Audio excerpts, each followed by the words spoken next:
Hi, it's Mark Owen from Moose Marketing NPR, the editor of Punchline magazine, and welcome to Punchline Talks, the business breakfast briefers, where each week I invite a panel of business experts and civic leaders to join us and talk about the local and national newspapers, talk about what's happening in their own individual business sector, and finally, what's caught their eye in this week's Punchline. I've got a fantastic panel of guests. Today I've got Jon McGinty, he's the CEO of Gloucester City Council, Nigel Tillott, Director of Davies and Partners, and Talitha Nelson from the CEO of Gloucestershire Community Foundation Trust. I normally get that wrong, but today, have I nailed it, Talitha? Sort of, there's no trust in there. Hey, there's lots of trust on this show, I tell you, it's all about that. I'm going to quickly share my screen with you guys, okay? Courtesy of the BBC, we're going to find the newspapers. No, not like that. Where is it? There we go.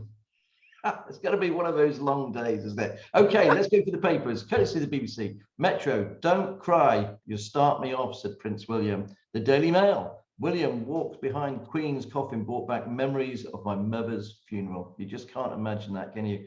The Times, a service for the world. The Daily Express. The Queen was like everyone's grandmother. The Sun, Harry can wear a uniform. The Daily Telegraph, NHS doctors and nurses to walk behind ahead of the coffin. The Mirror, good night, Olivia, love you. The Financial Times, royal family escorts Queens to possession of Westminster. The Daily Star, pray for the poor millionaire bankers.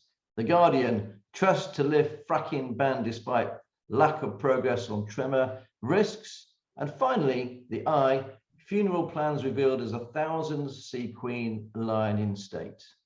That's the newspapers as they stand at the moment. Let's go over to you, Talitha. Let's start off with you, please. What have you got from the papers? It's been a tough week, hasn't it, emotionally? I don't know about you guys. Have you all been watching the funeral? Let's start with you, Nigel. Have you been watching it all? I don't think you can avoid it, can you? But yes, I have, and it has been incredible. But the outpouring of sentiments, and I think that whatever people's views on the monarchy are, I think the Queen's universally respected, not just in this country, but around the world. And it's been quite incredible to learn what other countries think of the Queen. Places like Canada, amazing reaction. So yeah, it's been an incredible time, and not one that you could really anticipate in terms of how things. I heard the news Thursday week ago, and just got it up on my phone when I was on a call somewhere, and then the things that just cascaded from there, and the respect outpourings have been incredible. And I guess it's the way that Britain does things, and it's really nice that we still do things in a really respectful way. We just, I mean, it's been amazing, the pageantry and the military and, you know, all that sort of stuff. It makes you really proud to be British as well. Jon, have you been watching it? Yeah, well, it's, you know, we've been unfortunately preparing for Operation London Bridge, as sort of the various statutory organisations like the councils have been preparing for that for a number of years. So it's been full on this week, actually, in terms of making sure, you know, the books of condolence are available, displayed in the right way. We had to suddenly, you just basically stop everything and sort of start to work and getting a space. So we got the War Memorial in Gloucester for floral tributes, got that all organised, cleaned up and sort of signposted, sorting out the proclamation, getting the flags raising and all the sort of ceremony, everything. You know, the proclamation has to be done at the county before it can be done at the city, and the county can't go until it's been done in Northern Ireland and all of this stuff. So it's been a whole big sort of sequence of well orchestrated and practiced things. Yeah, but it has been very moving, and I've been following it as well. You know, when you see, you know, my mum lives down the road from Sandringham, so you see pictures of places you know really well, and it makes it very, very personal. Yeah, very real, isn't it? But I think you know, just want to say, by the way, Jon, the City Council's done an amazing job. Thank you. A lot of stuff gets done behind the scenes, and a lot of people don't even, you know, we all take it for granted, isn't it? Suddenly the flags go down, all these things get cleaned up. No, well done to you and your team, by the way. Talitha, let's go over to you. Have you been following it all as well? Yeah, absolutely. I think, you know, it's really interesting to see the reactions of the country and the world. I think there's two sides. I think the unexpected feeling of grief that you go through that you didn't think you would, for somebody maybe you haven't met. I think that's taken a lot of people by surprise. So why are we so upset? I think there's a piece around, regardless of whether she's part of the monarchy, it's the fact that she's been such a stable influence for so long. She's always been there. She's always come with wise words. She's devoted herself to society, to us. And that's been hugely comforting. And then it triggers things like the loss of our own loved ones, our elderly mother or parent or grandmother. I've lost my grandmother at 96. So it's very triggering in terms of the loss of someone really, really important and wise in your life. So it brings up unexpected emotions. I think the other thing is the criticism over somebody so privileged is this right that we go through this pomp and ceremony. Well, actually, I've thought about this and listened to both sides. To me, I think the fact she is so privileged is really important, that she has shown that when you're so privileged, you're in a position where you can give so much back. And I think that's what she's demonstrated. She may have been privileged, but actually she has completely devoted herself to the country, and she has given herself completely until a couple of days before her death.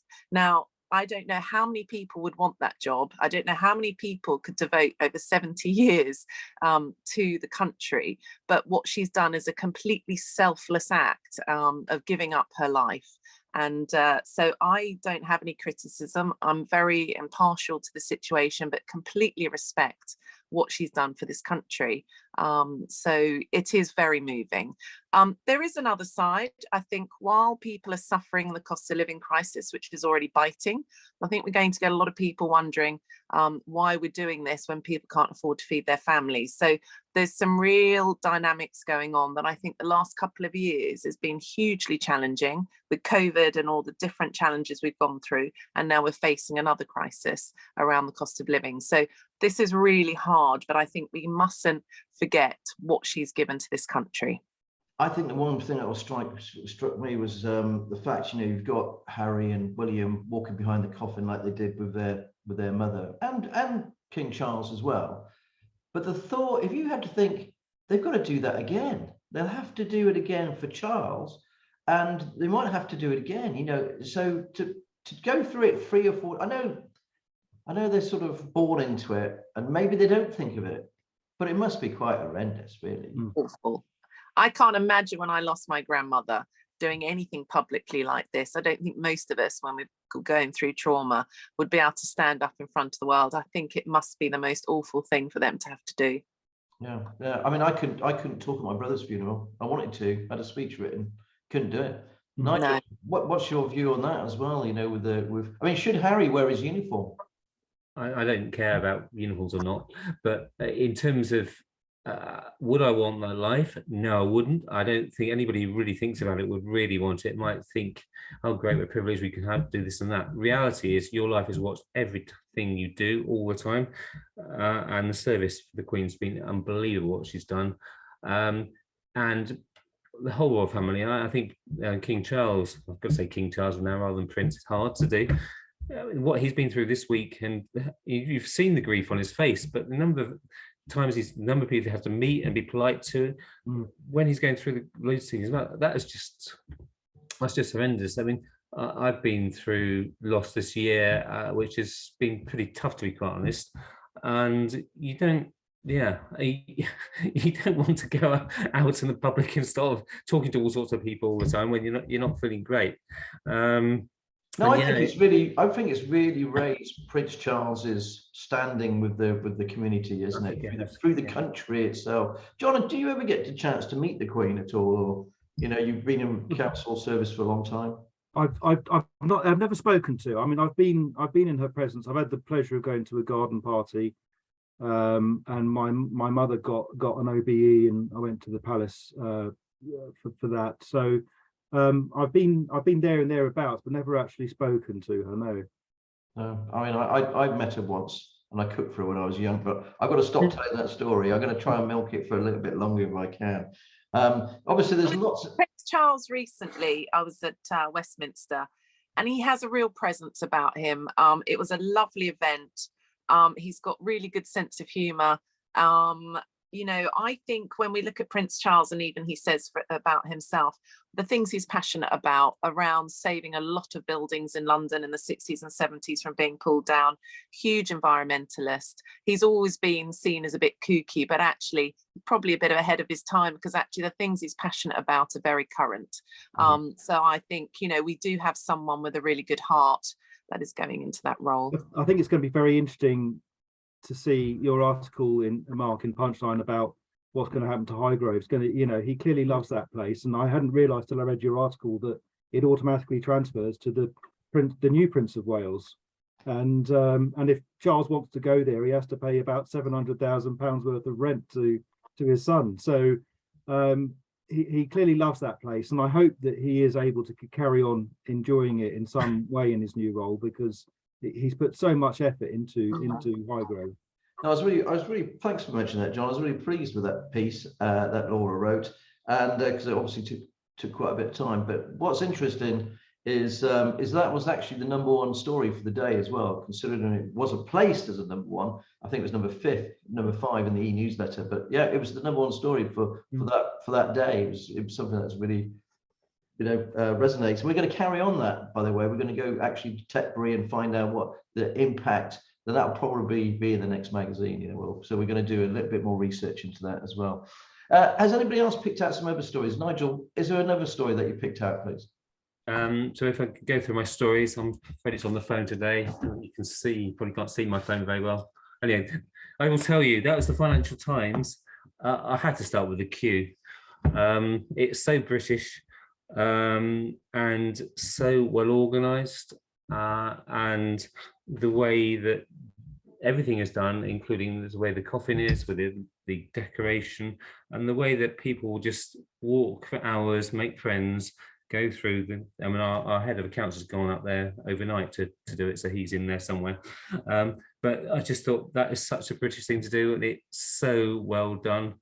And the planning part of it. But the other thing that I thought with it is, I contrast it. I had the privilege of going to Vietnam a few years ago, and if you go to Vietnam, one of the things you need to do, that's sort of on the tourist list, is you have to go past Ho Chi Minh, and he is preserved. He died in 1969, but you can still go past his body, which is all there, and you line up at it.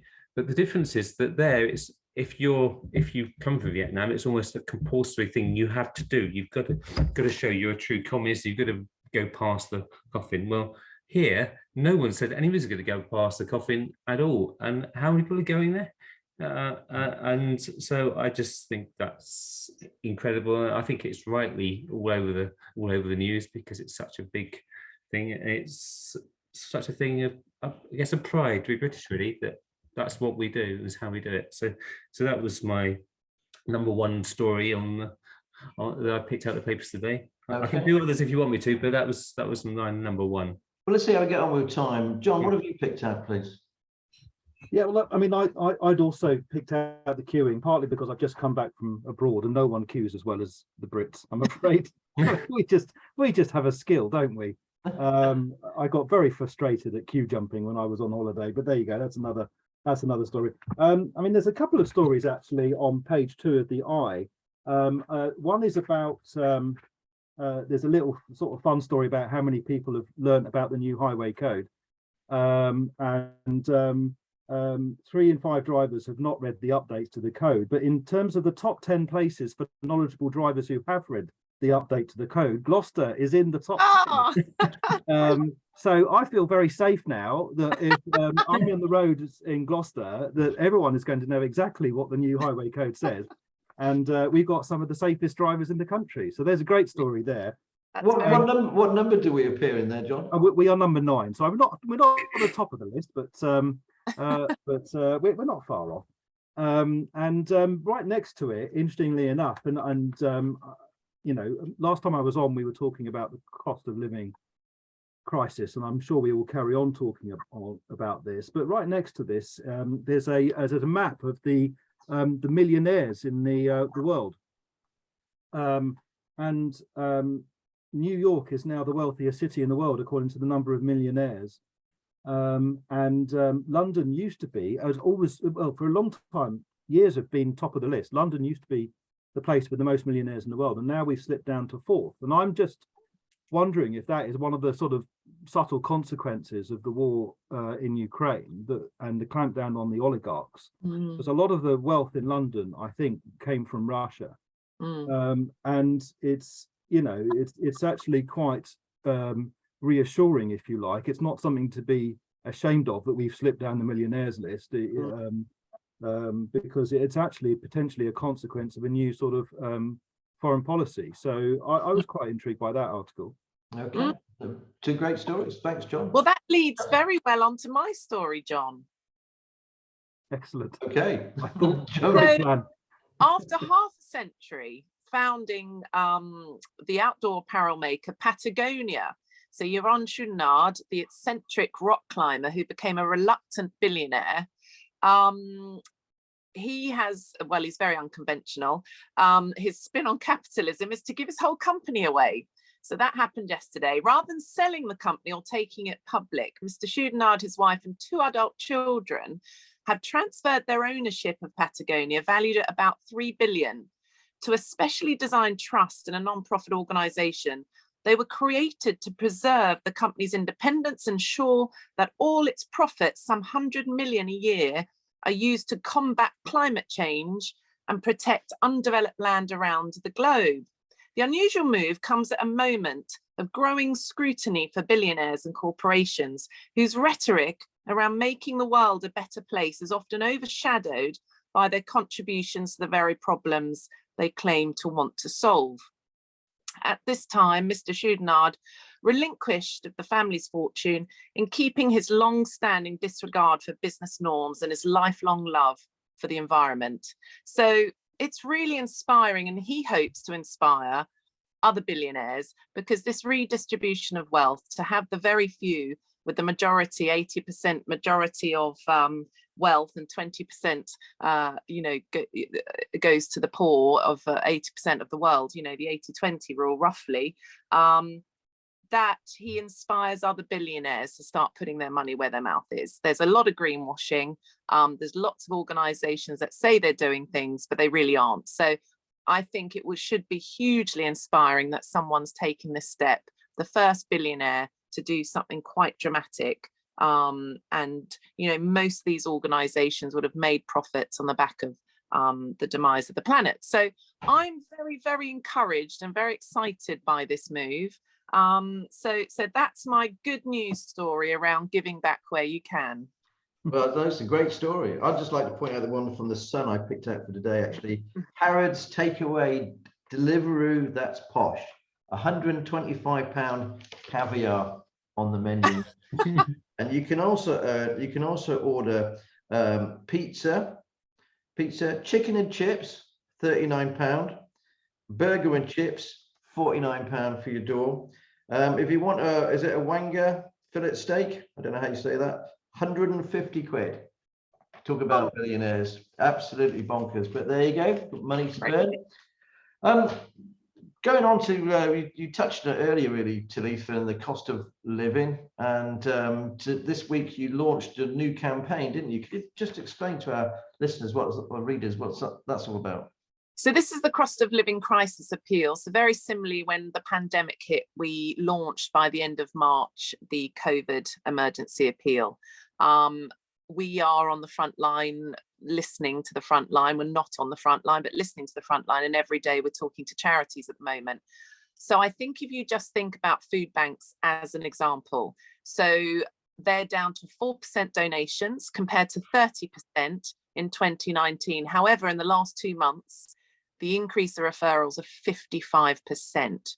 So what we have is a worse situation than the pandemic. The pandemic, there was actually money flowing through. Money eventually got through from various channels. At the moment, very little donations and very little money is coming down to a sector that will pick up the pieces. The voluntary sector, the charity sector will always be picking up the pieces. Now, we've got people in distress, people we've talked to yesterday, running charities such as food banks, who are saying they're going to have to close the doors because their staff cannot cope with the distress of the people coming in. They are not equipped, they don't have the skills, and the volunteers are becoming very overwhelmed with the distress of the people coming in. So we're not feeling it, possibly where we're able to pay our bills, we're not seeing it or feeling it, but it's very much happening, and it is very, very alarming. So I guess what we've done is we've put together the statistics, which are pretty harrowing. You've seen those. They're pretty alarming, but we're going to have to face up to it, because when you're looking at, you have to earn £45,000 as a family to pay your bills. And if you don't earn £45,000 as a family, you are going to be struggling to pay for food and heating. So that is an awful lot of people that are going to be in need and pushed into poverty. So I don't want to be the doom and gloom, but we've got to have solutions. Solutions are about the county coming together, whether it's mobilising funds. So we're saying donate the rebate. The £400 that is indiscriminately being given to everybody, I'm sure there's a better way, but we won't go down that route. But where there's rebates, if people don't need those rebates and they're wondering why they've been given £400 when they have enough money, to donate it to the appeal, and it can be redistributed to those who need it. It's quite a simple message. So anything anyone can do financially, put it into this appeal, and we will get it to those organisations that are desperate. So we talked to the CAB in the county yesterday, and they are getting a call every 2 minutes in distress. So their call rates are going up. The other side is volunteers. They're now struggling for volunteers. So it's not just about funding. It's about, can people think about giving some time back to help some of these organisations? Now they're desperate for volunteers because their need has absolutely skyrocketed. I would imagine some of the volunteers themselves as well probably need some of the volunteers themselves need financial help. Well, that's it. Charity workers are also going to be some of those people who can't afford to pay their own bills, and they're also helping people in distress. So, and and the charities themselves. I was talking to someone from the Forest Community Action Forum, and he said that his charity's electricity bills have gone up by £15,000. You know, for a small VCS organisation, that's absolutely crippling. Crazy. I think you know, there's definitely a concern that not just individuals, but the charitable organisations that are trying their best to help these individuals might also go under this winter. It's I think it's going to be worse than COVID, isn't it?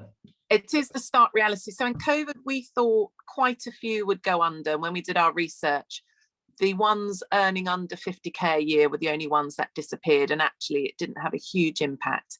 This time round, as Jon says, the money just isn't coming through to charities. We now have unprecedented amount of grants being applied for, and money's needed to cover overheads. So I think, as Jon says, if we do lose some of these charities, it is going to fall on staff.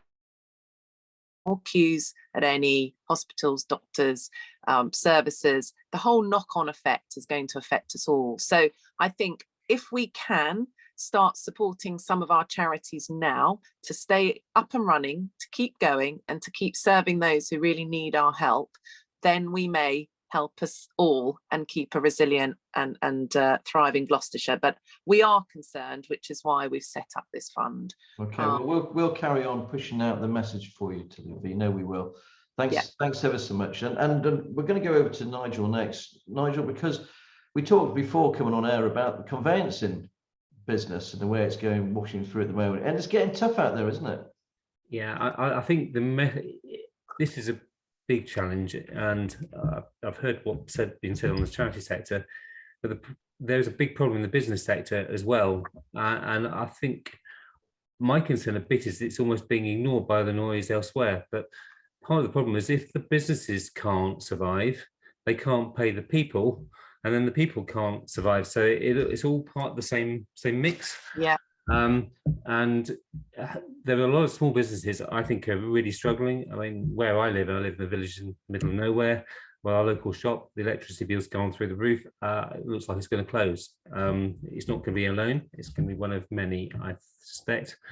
I think, you know, there's a long debate. We could have a very long debate about causes. There's a lot of causes. I think it's not just a one cause. Ukraine is obviously a big problem, but a lot of other problems, and they've all sort of come together and created this one big mess.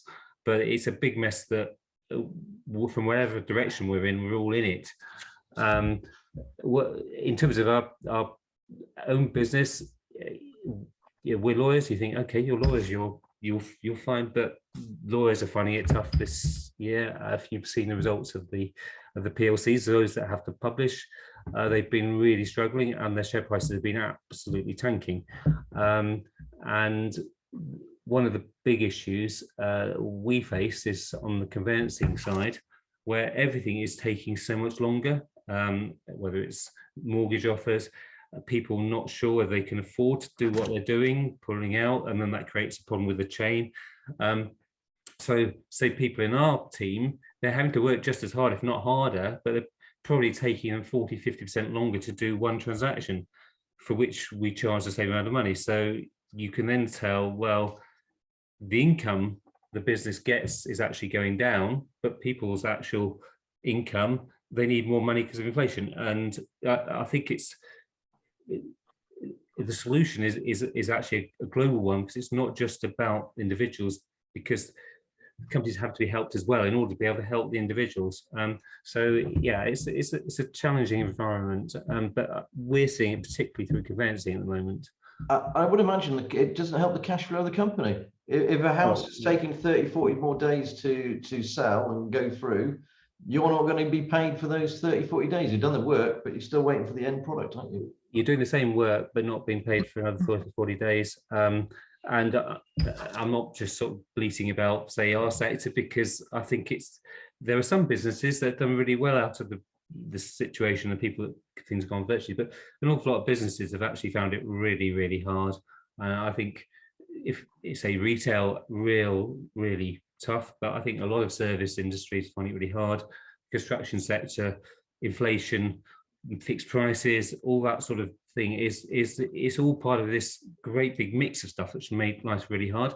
And I think the reality is it is a lot harder than what we had before, because before, the support, whatever people say, the support was actually really, really good, perhaps too good.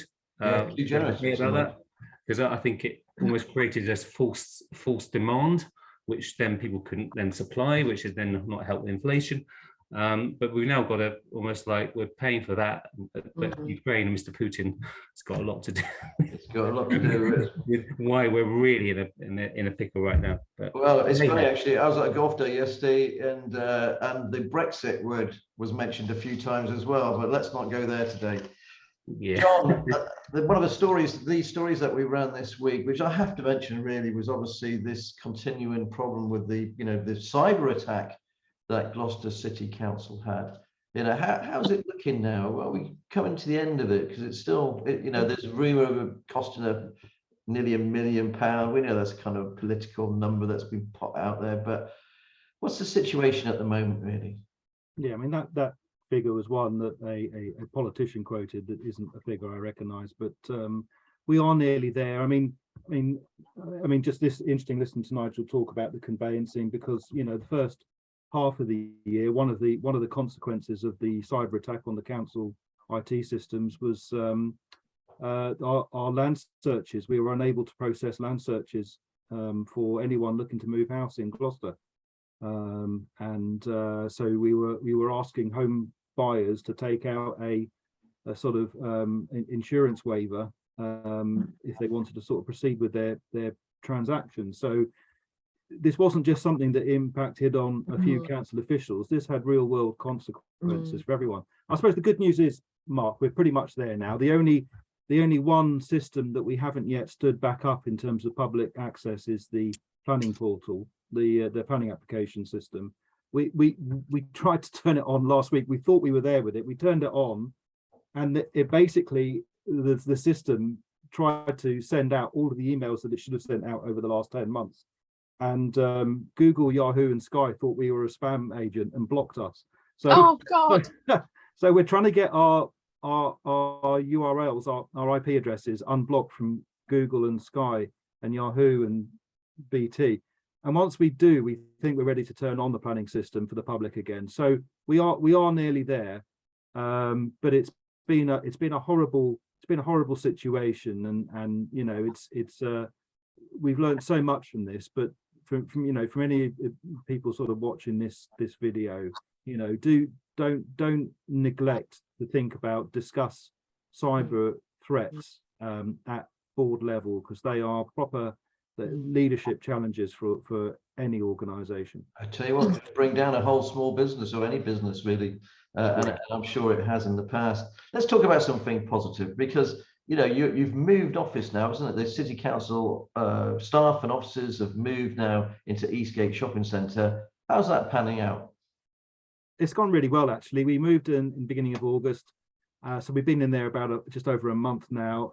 Staff are loving it. I mean, it's a smaller space because obviously we have new ways of working now. Not everyone works 5 days a week in the office, but it's light, it's airy, it's over the it's in the old management suite at Eastgate. So we have the most, if you remember the old Heart FM bridge across Eastgate Street, we now have that as our meeting room suite, and it's got fantastic views looking up. I mean, it's a temptation to people watch all day, but we don't do that, Mark.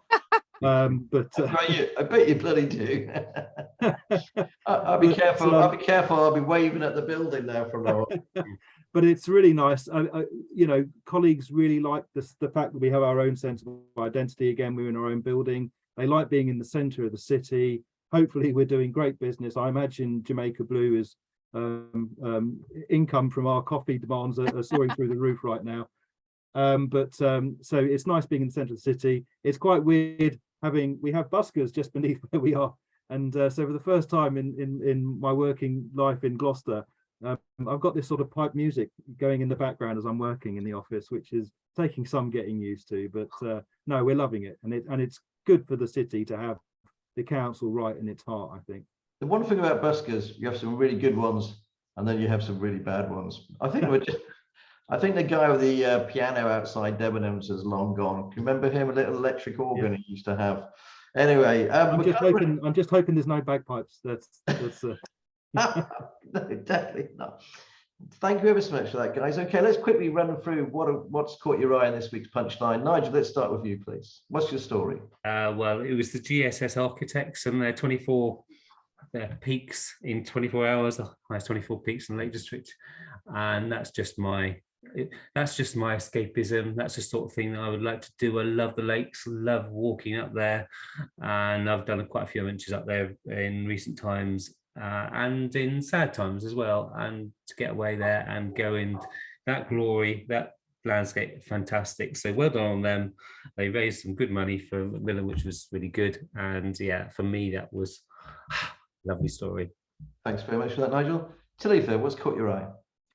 Well, obviously, you've done an article for me around the cost of living crisis appeal. So just to recap, that you can donate through the Gloucestershire Community Foundation website and also through the Just Giving page. And we would really appreciate any support and help. And if there is volunteers or people thinking, actually, I would love to give back somehow, get in touch with us. And how do we get in touch with you, Talitha?